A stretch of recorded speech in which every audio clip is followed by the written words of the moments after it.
Hello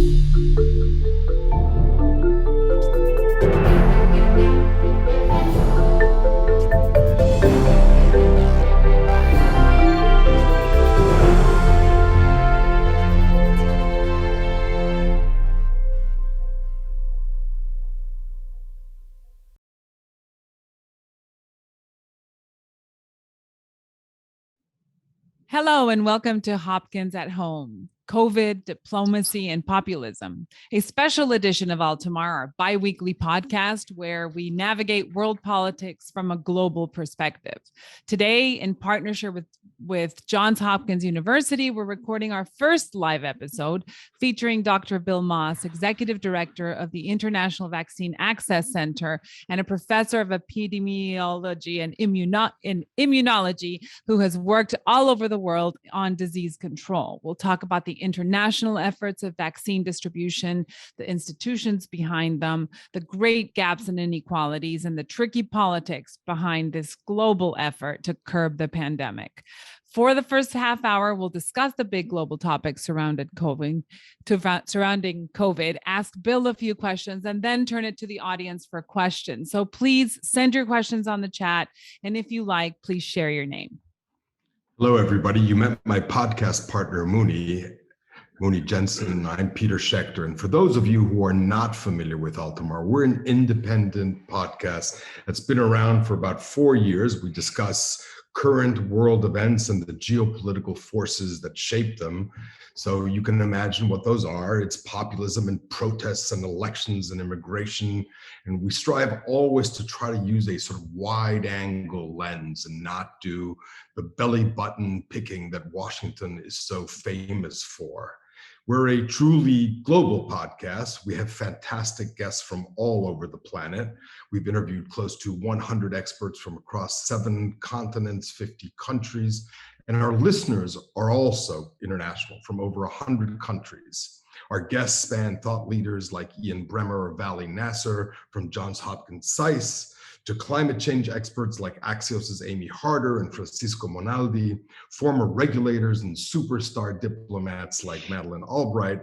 And we try to do a hard center. It's not popular to be a hard center these days, but here we are, we try to do it. And we try to also find that Mooney and I agree on things, but it's hard. Mooney and I always tend to find ways to disagree on everything. So our goal is to provide insight on the multiple trends around the world to make sense of the chaos. So again, welcome to Altamar, and we're going to share some thoughts about a topic that we have lived and literally breathed deeply and cried about for the last year and a half, COVID. And true to our mission, we're going to take a geopolitical angle to COVID today, and specifically on 3 topics: COVAX, the Global Vaccine Initiative, the power play that's involved in COVID diplomacy, and we're going to talk about the fate of populists who have tried to profit off of COVID politically. So, Peter, it's become very clear that the worldwide vaccination effort has deepened the fault lines between rich and poor countries in a devastating way. And while the US is living a fairly open summer with record low deaths and hospitalization rates, many developing countries, including my own Colombia, are living a hellish public health crisis.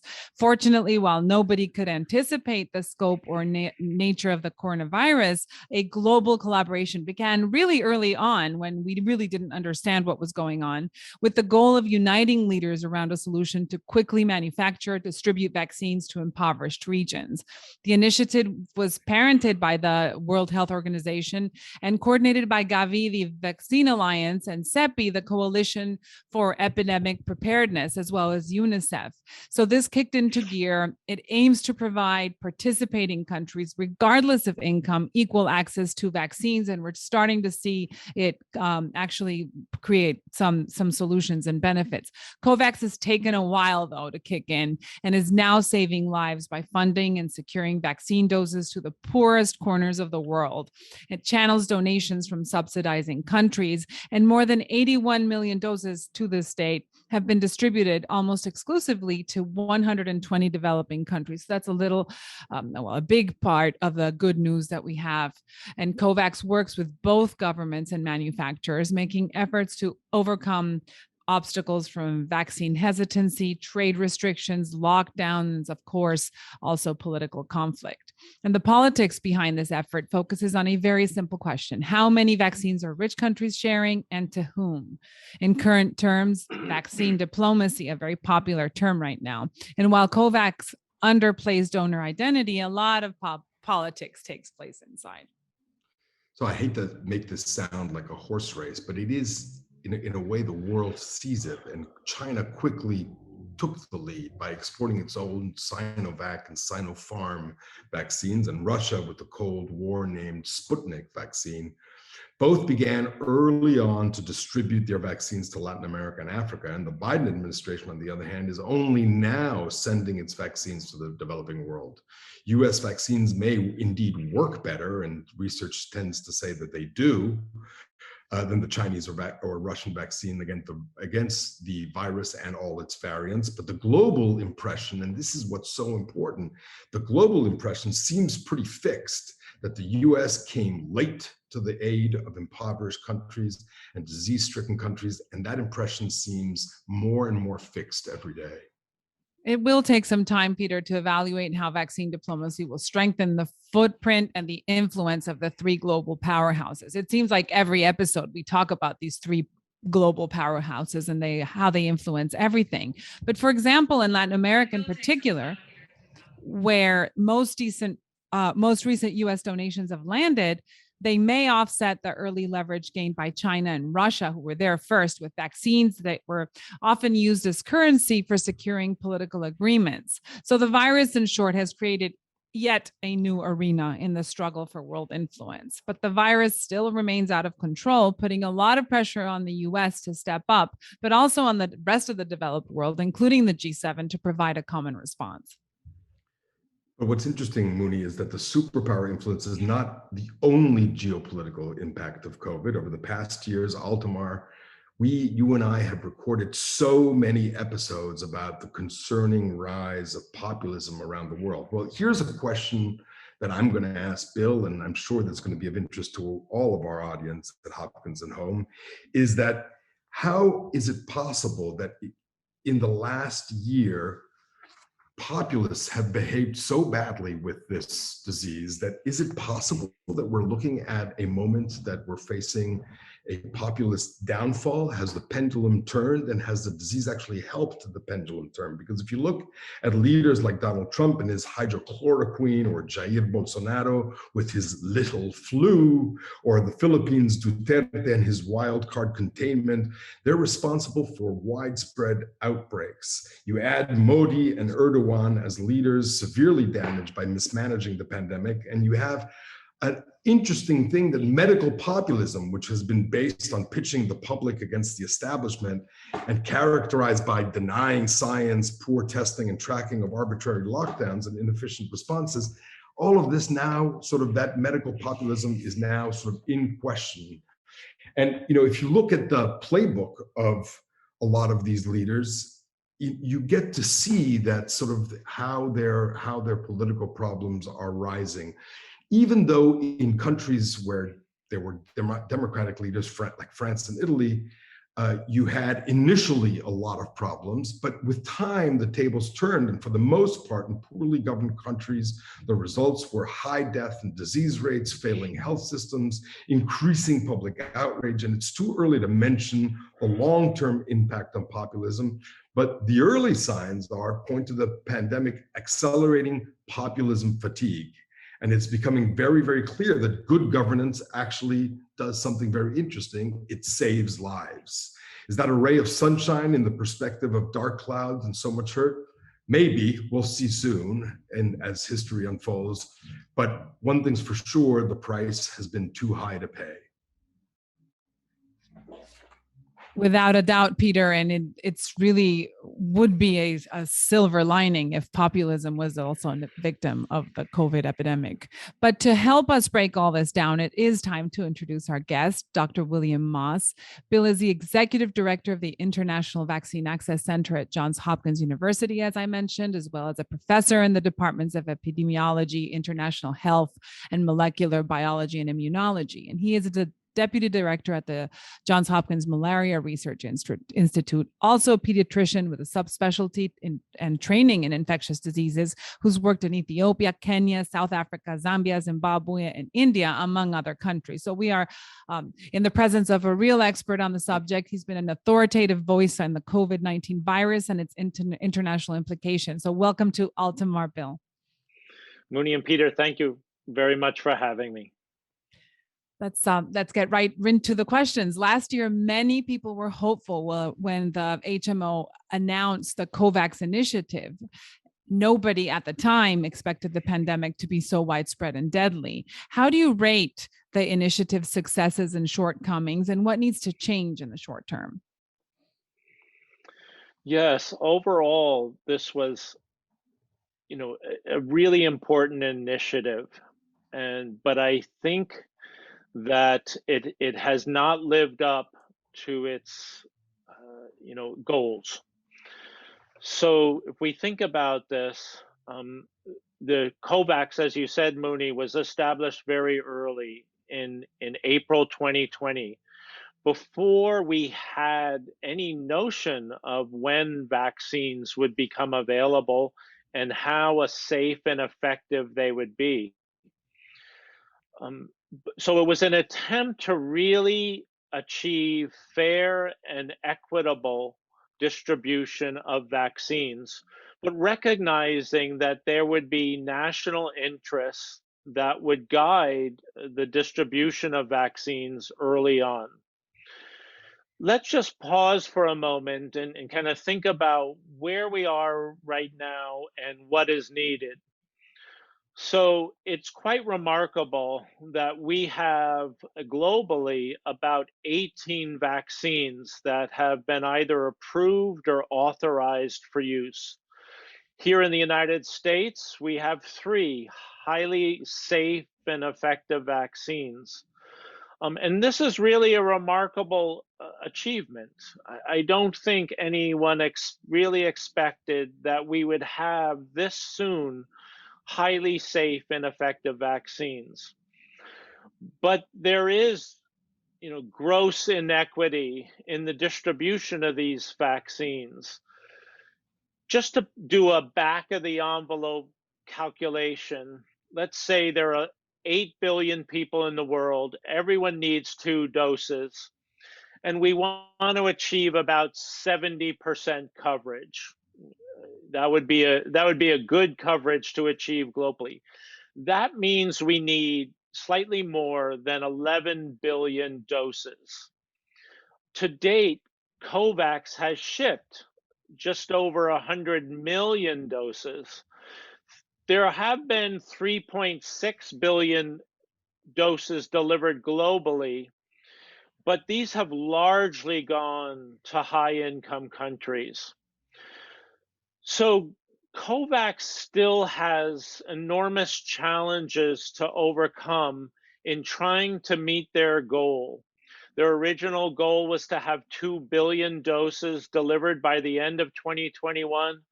They wanted to achieve at least 20% coverage of vulnerable and high-risk populations throughout the world, have fallen far short of meeting that goal. This is in part or large part driven just by the supply. What has really hindered the global distribution of vaccines through COVAX is in large part the surge of the pandemic in India that really impacted the ability of the Serum Institute of India to deliver the AstraZeneca vaccine, which COVAX had really banked on as being the major provider of vaccine. So we still have a lot more to do in order to get vaccines to the people of the world. COVAX is a wonderful mechanism, but it's fallen far short in achieving its goal. Bill, if you had to rank countries as far as which countries have done the best job in this international kind of initiative and which have done the poorest job, what would you say? Yes, well, I think, the United States, the European Union, Japan, the UK have contributed to COVAX, but I think they need to do far more. For example, the United States initially pledged 20 million doses, then 80 million doses, now 500 million doses, with about 200 million doses of those to be delivered by the end of this year and another 300 million in 2022. But that still falls far short of what is needed for the global vaccine equity. Take a step back and just explain to us how COVAX works, because I think people read about Yes. it, but what is COVAX? Who runs COVAX? How does it Yes. make decisions? Yes, so COVAX is a coalition, as we said, that was founded in April 2020, when no one really knew when vaccines would become available. But early on, it was recognized that there was going to need to be a mechanism in order to get fair and equitable distribution of vaccines. So COVAX is led by a coalition of Gavi, the Vaccine Alliance, the World Health Organization, CEPI, the Coalition for Epidemic Preparedness Innovations, and really supported by UNICEF, which is a major player in getting vaccines to children of the world. But it's really based on donations, in part to support and fund vaccines for low and middle income countries. So, in short, there are two parts of COVAX. And maybe, Peter, I should say, just to step back, COVAX is really a part, it's one of the three pillars, the term pillar is used, in what is called the ACT Accelerator. And ACT is Access to COVID-19 Tools Accelerator. And the goal here is to have equitable and fair access to vaccines, diagnostic tests, and treatments for COVID-19. So COVAX is one part of this ACT Accelerator focused on vaccines. And the way COVAX is set up is in kind of two parts, two components. One is for what are called self-financing countries or economies. These are countries that have the capacity to set up bilateral arrangements with vaccine manufacturers. And we can talk more about this because a lot of the high-income countries have obviously set up bilateral arrangements with the vaccine manufacturers and have purchased a large proportion of the vaccines that will be manufactured in 2021. And under this arrangement for these self-financing countries, they can either have a commitment where they basically get an insurance policy at a pre-specified price for COVID-19 vaccines. They also have an optional choice where they can kind of opt in or out, but again, they have this insurance policy. So that's one part of COVAX for these self-financing countries. Now, for low and middle income countries that don't have the financial resources to set up bilateral agreements with vaccine manufacturers or aren't self-financing, they participate in an advanced market commitment that COVAX has set up. And this is the portion of COVAX that's really dependent on external donations for their funding to purchase vaccines for low and middle income countries. And these donors include other countries like the United States or the European Union, but also philanthropic organizations that contribute to these. And the way this works is that under the COVAX umbrella, they're able to negotiate pricing with certain vaccine manufacturers and on behalf of these low and middle income countries, and then ensure this equitable distribution across these countries for vaccines. So let me ask a doctor a more geopolitical and diplomatic question. We've seen Russia and China have been armed with their respective vaccines, use vaccine diplomacy so effectively. And meanwhile, Mooney and I have talked about how the United States and Europe tackling all of their domestic crises were actually late to reach out to the developing world. How have you seen the long-term consequences of this delay play out?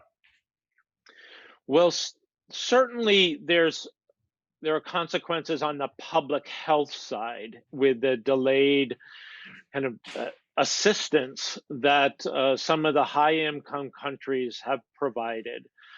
And I think this is particularly problematic because many of the high-income countries have excess vaccine doses than what they really need for their population. So there is a public health aspect to this that I think is really, in a sense, tragic because of what we've seen, particularly with the widespread transmission and disease and death caused by the Delta variant. Delays in getting vaccines to much of the world has really been tragic. We're now over for 1 million deaths, and I'm certain that this is an undercount globally. But there are as you're highlighting, Peter, the political or geopolitical side of this. Now, let me just give some examples. China, as we know, has invested heavily over the past decade or two in many sub-Saharan African countries in building roads and building facilities, hospitals. There's a trade-off there because many minerals and resources go to China to help their industrial base. And so I see, at least in sub-Saharan Africa, where a lot of my work is and where I see the impact of the Chinese investments, I see this as kind of an extension of that. China has particularly provided the Sinopharm vaccine. We can talk more about that. That's an inactivated COVID vaccine to many countries within sub-Saharan Africa. And I think in many ways, this is a good thing. We can talk, Peter, about the relative protective efficacy of these different vaccines. But being able to provide COVID-19 vaccines to countries in Africa is really important.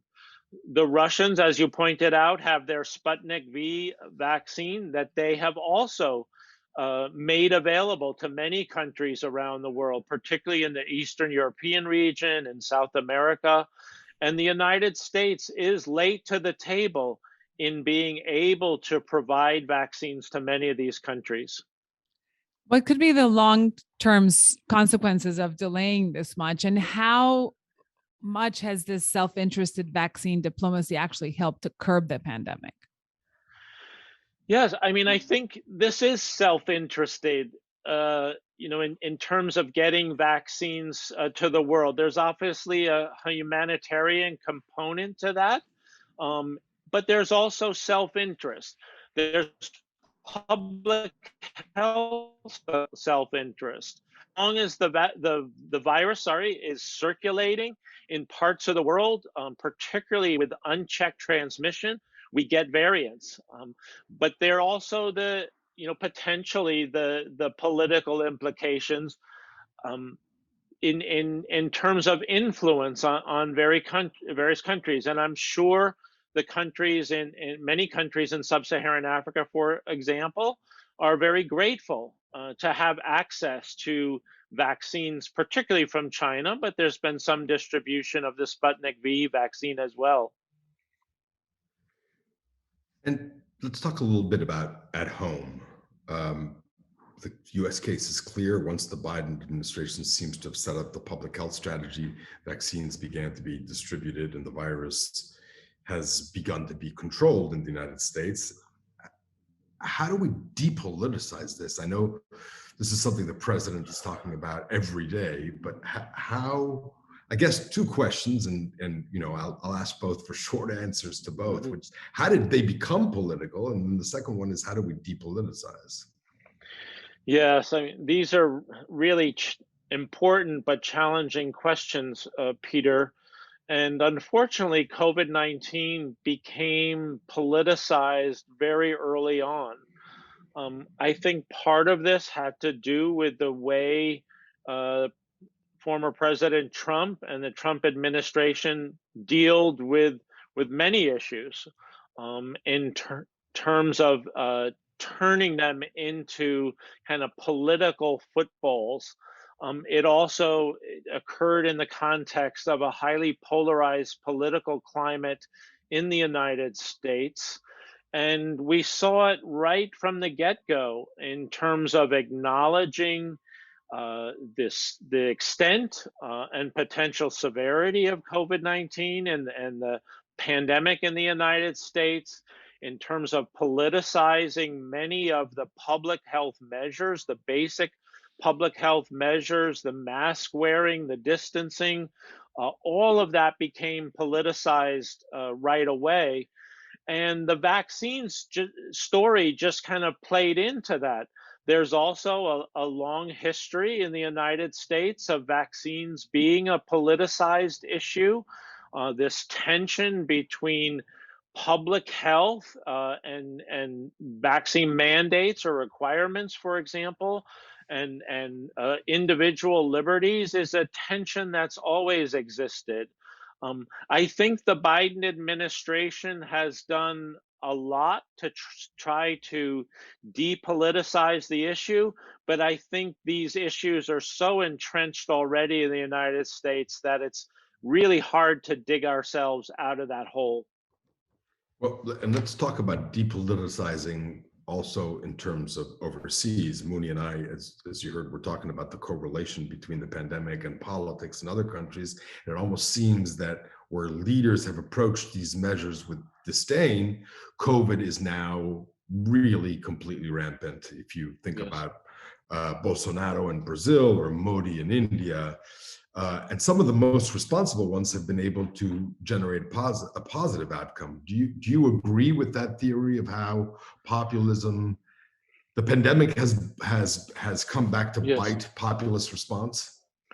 I think so, and I think where populist governments have really gone astray is in not being transparent, not telling the truth, and not following the scientific advice. And so when all of that is spun and turns into disinformation and disinformation about the pandemic itself, the extent of the transmission, the severity of disease, and the steps necessary to get on top of this pandemic, where all of that is twisted for political purposes, that's where I think the populist governments have really taken their countries and their populations down a wrong path, and we've ended up in this very tragic situation with massive numbers of cases and deaths. One of the other consequences, Bill, is as a result of the COVID lockdowns and the economic impact of COVID, there's been a global kind of outpouring of citizen unrest. Do you think COVID will change politics in the future, and in particular, the kind of the nature of protests around the world? I think it had a short-term impact, obviously, through the lockdowns and protests. I don't know that it's going to have a longer-term impact. In the history of pandemics, we tend to think when we're in the midst of it that we're going to make all these changes, whether it's political changes or public health changes. But our attention span, unfortunately, as individuals and as societies, is short term. And so I'm not sure we're going to see these longer term changes as a consequence of this pandemic. What I foresee once we get through this kind of acute phase and really are able to get vaccines out to the global population and get this under control is that this is a virus we're going to live with for decades. We're not going to be in this terrible pandemic stage, but it's a virus we will live in.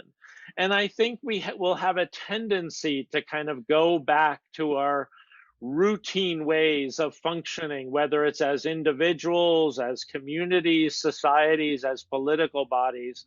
And so I'm not sure we're going to see these kind of this longer term impact as a consequence of the pandemic. So it seems like global immunization's very far away. What does life after COVID look like, and is it even a possibility? Yes, I'm not sure we'll reach a world without COVID. I think COVID will be with us, but it will be managed much better than the way we have now. Basically, this is a virus that entered a completely susceptible population, caused severe disease in vulnerable individuals, whether those are older individuals or people with underlying diseases, people with poor access to health care. But as those populations either get vaccinated or they're going to get infected, I think we'll see a lower level of virus transmission. Now, that still may be, 1 year, 2 years away where we enter that kind of post-pandemic period, but we're going to continue to have to battle this virus at a low level.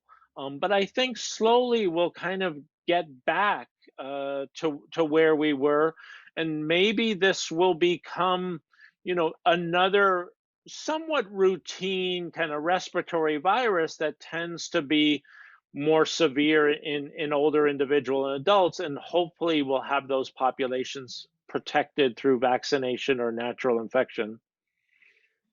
Bill, from your lips to God's ears, I hope it becomes one day a routine thing. I want to begin to have our audience think about questions to you. We've tried to grill you, but I'm sure the audience is full of questions. And I want to introduce our Altamar colleague, Teja Ivanovic. Teja runs in a part of our Altamar podcast in which she sort of directs it at what is happening among the youth of the world, and in particular on social justice issues. And so there's lots to say about social justice issues. So Teja, you're going to moderate this part with the audience. Peter, thank you so much. And thanks to all of you, Dr. Moss, Mooney, Peter. It was such a great conversation. I'm very excited to also ask some questions from the audience. And I also want to remind the audience that you can ask your questions in the chat. So if you have any questions, please write them in the chat. I know a lot of the questions that were asked have already been answered because of this great conversation. But I do want to start with a question from Louis.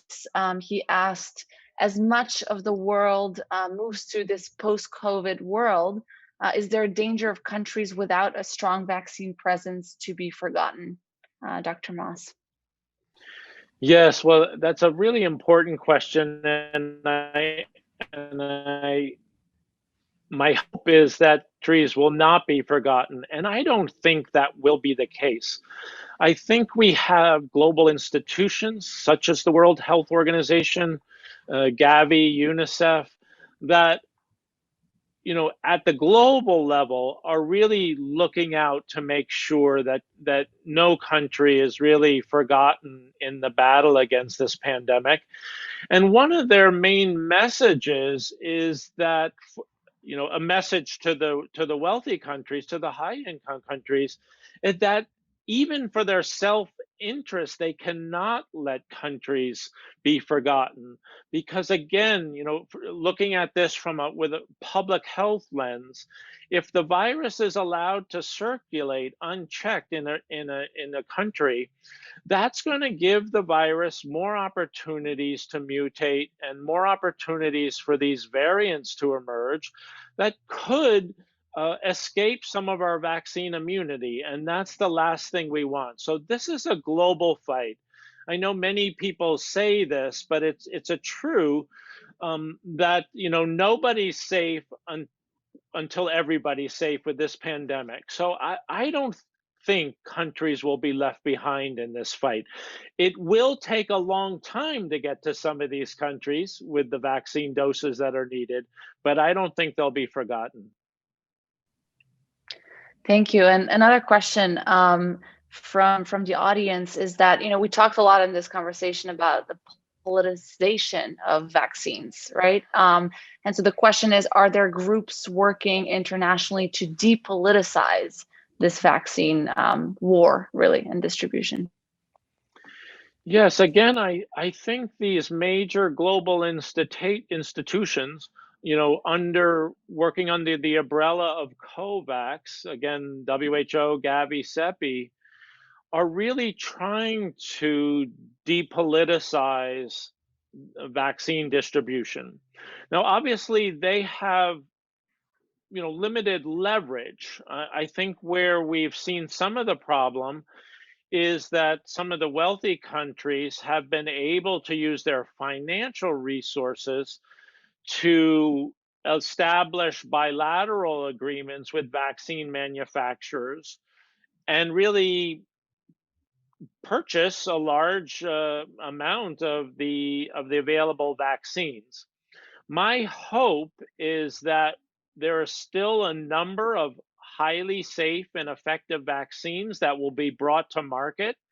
I think one thing the global community needs to do is to expand manufacturing capacity, particularly some of these regions that are very hard hit in sub-Saharan Africa, for example, and having local ownership over the vaccine manufacturing process will also help to depoliticize, some of this. But I'll also just end by saying, this politicization of vaccines is occurring at multiple levels. It's occurring within country, but also across countries. And you basically answered our next question also, which was the question is the global vaccine production capacity sufficient for the global need? And if not, and I think we answered that it's not, how do we fix that? Yeah, so it's certainly not right now. And the big bottleneck right now in getting the world vaccinated is having sufficient number of doses. There are other components of a successful mass vaccination program. I'll just, as an aside and come back to the question, I often talk about what I call the 4 Ds of a successful mass vaccination program: doses, delivery, demand, and data. And you really need all components. So just having sufficient number of doses will not be the complete answer. But how do we expand global vaccine manufacturing?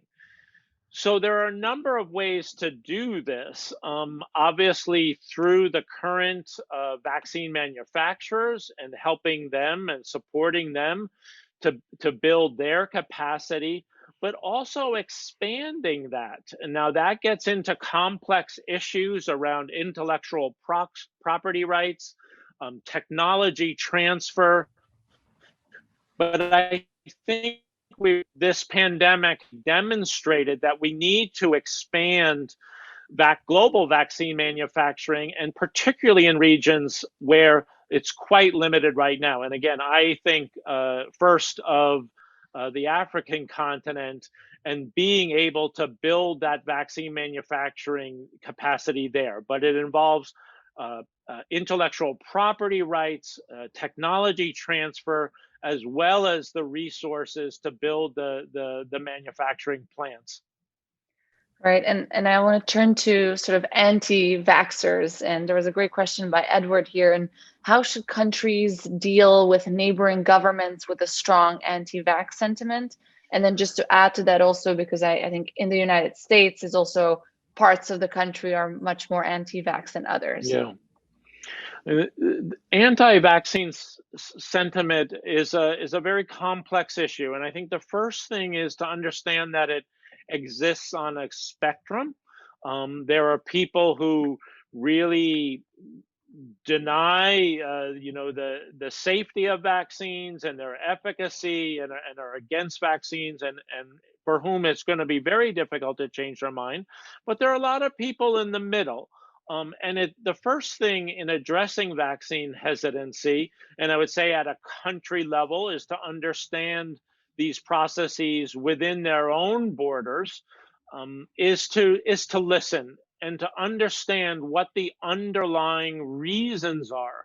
And they vary, but they come down kind of fundamentally. If I can simplify this, I often think people who are kind of on the fence a little bit underestimate the severity of the disease and overestimate the side effects or adverse effects of the vaccine. But the first part of this process is to listen with empathy and to understand what the underlying reasons are, and then to develop the messages, the appropriate messages to address those concerns, and very critically, to have the appropriate messengers, the community leaders, the religious leaders, the celebrities, really addressing these issues.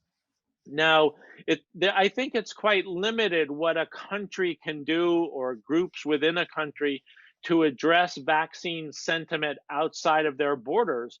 But as we were talking about before, there have been leaders around the world who have, not been advocates for vaccines, and have really helped spread misinformation and disinformation of vaccines. And that's a very difficult problem to address, particularly when it's coming from the top. Yeah, absolutely. And we've seen celebrities also in the White House just last week trying to sort of spread the message. So I have one more question in the chat. So please, for the audience, we'll end in just a few minutes. So if you have any pressing questions, please ask them. It's such a great conversation. So there's a question from Maria. I think this is also a good one looking forward. What are the lessons related to COVID that can be extended to other instances of diseases that are also predominantly affecting developing countries? Yes, I think there are a lot of lessons to be learned from COVID.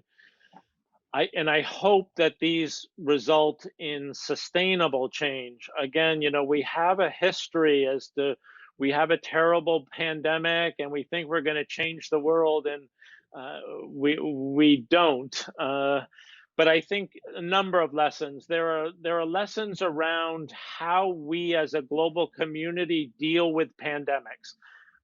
Critically, how we identify pandemics, the emergence of potential pandemic pathogens, the transparency around that, the sharing of data.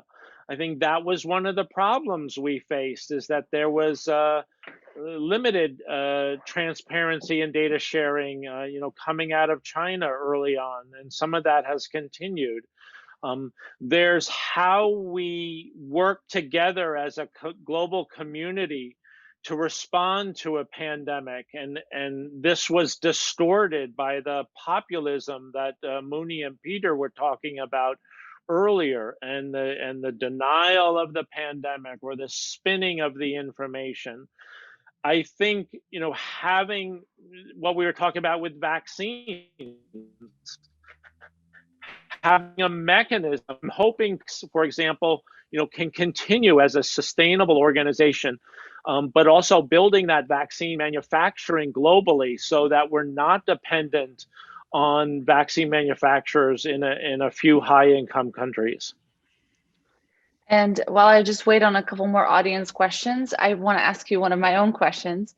So my family is from Serbia, which has become one of the more vaccinated, or availability of vaccines is pretty high there. and they have a lot of different vaccines. So I want to ask you about the various vaccines and how effective they are. So, for example, we have the Russian vaccine in Serbia, the Chinese vaccine, but in other countries, those are not available, especially in the West. So can you talk to us a little bit more about the different vaccines? Yes. And again, this is a complex question, but let me give some high-level points. I mean, first of all, I think it's important to reflect on the fact that here in the United States, when the Food and Drug Administration was initially considering, what threshold would we use in terms of vaccine efficacy, that threshold was set at 50%. I mean, that seems quite low right now, but that's what we were hoping for early on. The second point is that it's important to think about efficacy in terms of specific outcomes. We often think of vaccine efficacy in terms of disease, but what we really want to do is prevent severe disease, hospitalizations, and death. And all of the kind of approved or authorized vaccines remain highly effective against severe disease in preventing hospitalization and death. None of these vaccines are perfect. None of them have 100% efficacy, but they continue to have a very high efficacy against severe disease, which is a really important point. That said, there are differences in both the safety profiles and the efficacy of the different vaccines. I think all of us were astonished by the very high protective efficacy of the messenger RNA vaccines. I don't think we expected that.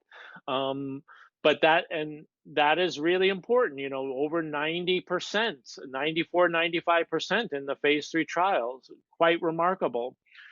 The vaccines some of the approved vaccines, I'll say, that do have lower efficacy against disease overall are the two Chinese vaccines, the Sinopharm and the Sinovac. Now, they're different vaccine types.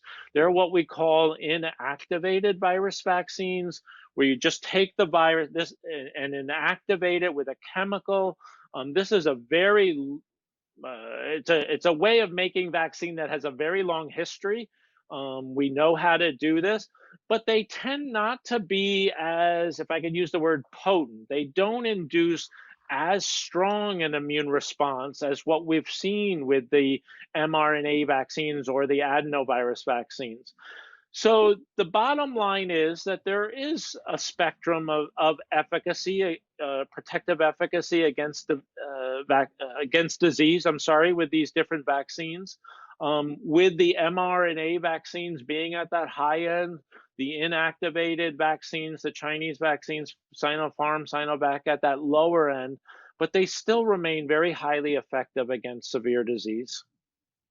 And I just want to follow up on that. I took an antibody test a few months after I got my vaccine, and I had 5 antibodies. And I think I was sort of shocked by how low that number is, but some experts told me that it's not that low. So can you tell us a little bit more about sort of antibodies and the numbers we should be looking at? Yeah, I would actually probably stay away from a single number, but let me explain why. So all of these vaccines really have a fundamental kind of common ground.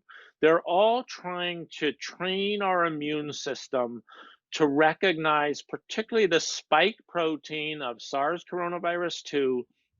That's the protein on the surface of the virus that binds to our cells and allows the virus to enter our cells and replicate. They just do it in different ways. Some vaccines, basically provide the genetic recipe for that spike protein, so our own cells make the spike protein. That's the mRNA virus vaccines. Some vaccines basically use the protein itself, whether it's the protein isolated, like a Novavax vaccine, or on an inactivated virus. Now, our immune system has kind of 2 broad components. One are the antibodies, which are proteins that can then bind to that spike protein and basically stop it from entering our cells. Basically, it blocks that spike protein. Virus can't enter our cells. It kind of shuts the virus down. We also have cellular immunity, many types of immune cells that can kill infected cells. So our immune response, our protective immune response, is much more complex than just the antibodies, although the antibodies are critically important.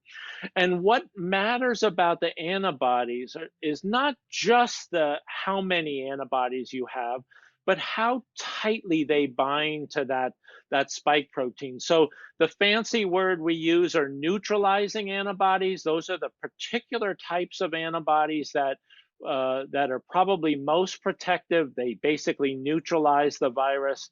And that's not measured in kind of your standard antibody tests that you would just go get. Those are done in special labs. So yes, the amount of antibody matters, but it's much more than that. It's not a black and white issue. One last question for the audience before we let you go. So we probably won't have time after this question. Thank you so much for all the questions from the audience. So Maurice asked a question about the changes that we made during COVID. So what comes to mind for me is like handshakes and things that we didn't used to do. How do we make those changes sustainable? What changes do you think will be sustainable?